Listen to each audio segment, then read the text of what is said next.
Hello everyone, welcome to the CPT Surgical Coding Guideline. In this tutorial series, we are focusing on the Musculoskeletal System Coding Guideline. Along the way, we will review the AAPC CPC Exam type questions related to each section and go through clear explanation to help you to understand the correct coding approach. Musculoskeletal System Part 1 General Coding Guidelines. The CPT Musculoskeletal System section includes procedures related to bones, joints, muscles, and soft tissues. So when you look at cast, splints, and traction, the initial application and removal of cast, splints, or traction devices are included in the procedure codes. So the supplies can be billed separately. If another provider removes the cast, you have to use following codes. You will understand this when you go for the relevant section. So the key rule here, replacement of cast or splint or traction during or after the global period can be reported separately. Important note, cast or splint application is not part of pre-operative care. So the modifier 56, that is pre-operative management only, cannot be used here.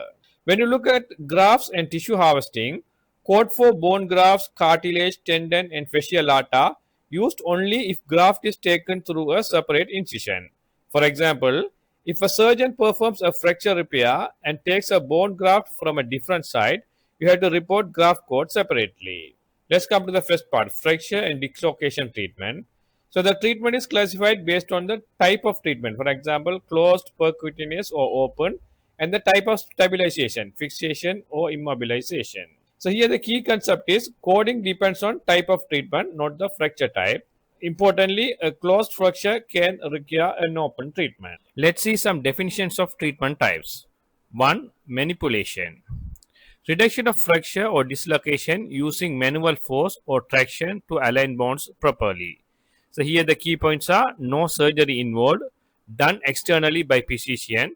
If repeated, use modifier 76. You can see here, if a patient with a dislocated shoulder, doctor manually pulls and rotates the arm to reposition joint. So this is called the manipulation. Number 2, traction. Application of pulling force to align bones. There are two types, skeletal traction and skin traction. The skeletal traction uses pin, wires, and screws in bone. Skin traction applied externally to skin. So example, femur fracture treated with traction using pins. This is skeletal traction. Let's see them one by one. First one is skeletal traction. You can see here the traction applied using pins, wires, or screws inserted into the bone. The key features are invasive, stronger traction force used for severe fractures. Example are femur fracture. So here the metal pin is inserted into the bone and weights attached to the skeletal traction. Next type is skin traction. You can see here traction applied using devices attached to skin only. There's no bone penetration. The key features are non-invasive, less force than skeletal traction. For example, leg injury, adhesive straps plus weights for skin traction. Third category is closed fracture. The treatment without surgically opening the site. It may include no manipulation, example casting, or with manipulation and with traction such as skin or skeletal. So the temporary casting for comfort is not equal to closed treatment. So closed treatment should be casting a simple fracture without surgery. Fourth type is open fracture. Fracture or dislocation is surgically exposed to treat it. It includes direct visualization, internal fixation such as plates or screw rods, may use incision away from fracture site. For example, severe femur fracture, here the surgeon opens the skin and insert rod. So this is an open treatment. So we can call this open reduction and internal fixation, that is ORIF. Number 5, external fixation. Use of pins or wires inserted into bone connected externally by rods or rings or clamps. So there are many types. Common types are uniplanar, that is pins in same plane. You can see this one. It's a uniplanar. And multiplanar. Here pins or wires in a multiple planes with rings. You can see this is a multiplanar one, C, D, E, F. So importantly, these can be used with closed, percutaneous, or open treatment. So for example, open tibia fracture, external frame stabilizes bone, that is called external fixation. Number 6, percutaneous skin fixation. Not open or closed, fixation devices inserted through the skin. Fracture is not directly visualized. You can see here the pins inserted into the bone under imaging guidelines. When reporting fracture or dislocation services, the physician responsibility is the provider who performs treatment reports the code, and modifier 54 used when physician provides initial treatment only and another provider handles the follow-up care. If no treatment provided, report evaluation and management instead. In summary, manipulation is a manual alignment. It is non-invasive. Example, shoulder reduction. Close treatment, there's no surgery, non-invasive. For example, cast for fracture. Open treatment, it's surgical exposure, it's invasive. Example, plate fixation. Skeletal traction is a force via bone, it's an invasive. Example, pins and weight. Skin traction, that also force via skin, but is non-invasive. Example, adhesive straps. External fixation, external frame, invasive. Example, rods outside limb. Let's go to the next section, that is soft tissue tumors, excision or resection. Subcutaneous tumors located below skin and above deep fascia. Characteristics are usually benign, minimal removal of surrounding tissue. So the code selection based on location and size, tumor plus margins. Example, removal of lipoma under skin. Second, fascial and subfascial tumors, they are located within or below fascia, may be intramuscular. Characteristics usually benign. Example, tumor inside muscle tissue. Special notes with regard to digital tumors that are in fingers or toes. Subfascialis involves tendons or joints. Subcutaneous does not invade the tendon or joints. So the coding rules for subcutaneous tumors and fascial and subfascial tumors. The size includes the tumor plus smallest margin required and measured during surgery. So it includes the tissue dissection. But the separate reporting allowed for neuroplasty, vessel exploration, and complex repair. The third category is radical resection of soft tissue tumors. Definition, removal with wide margins of normal tissue. So this is used for malignant tumors, aggressive benign tumors. Example, sarcoma removal with surrounding muscle. So this includes removal across multiple tissue layers and separate reporting for flaps, grafts, and reconstruction. The next category is radical resection of bone tumors. Definition, removal of tumor plus wide margins of bone. The key points are may remove entire bone. Example, clavicle.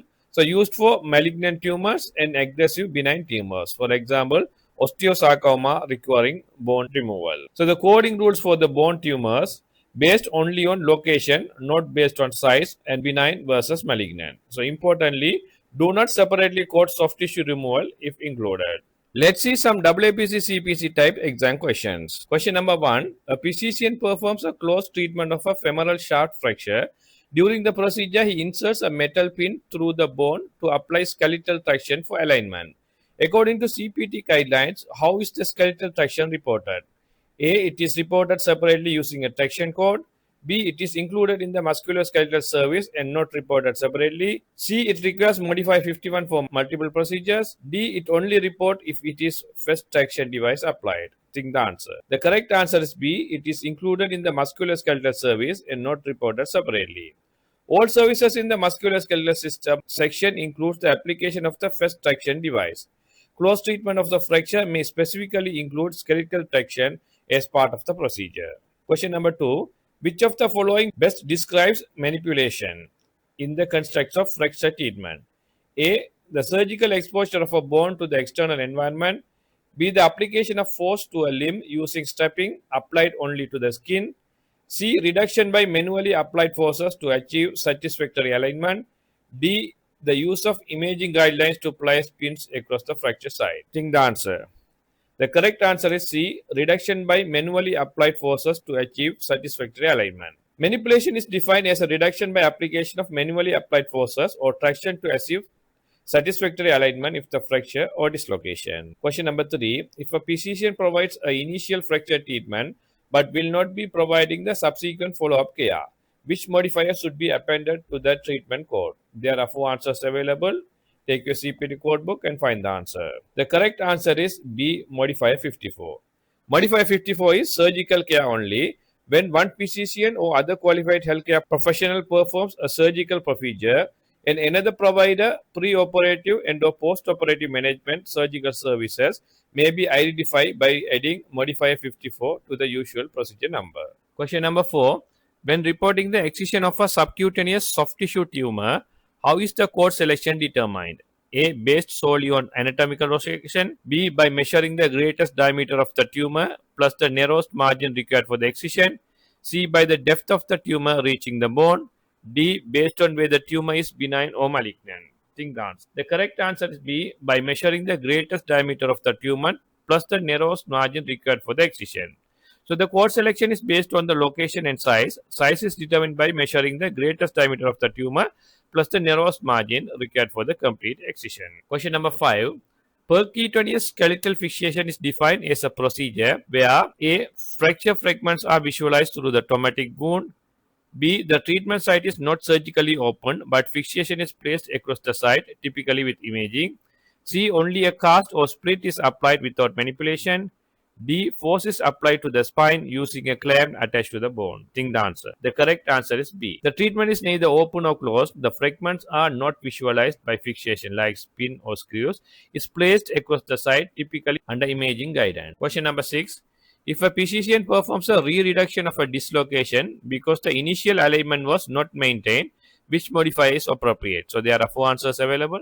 Take your CPT codebook and find the answer. The correct answer is modifier 76.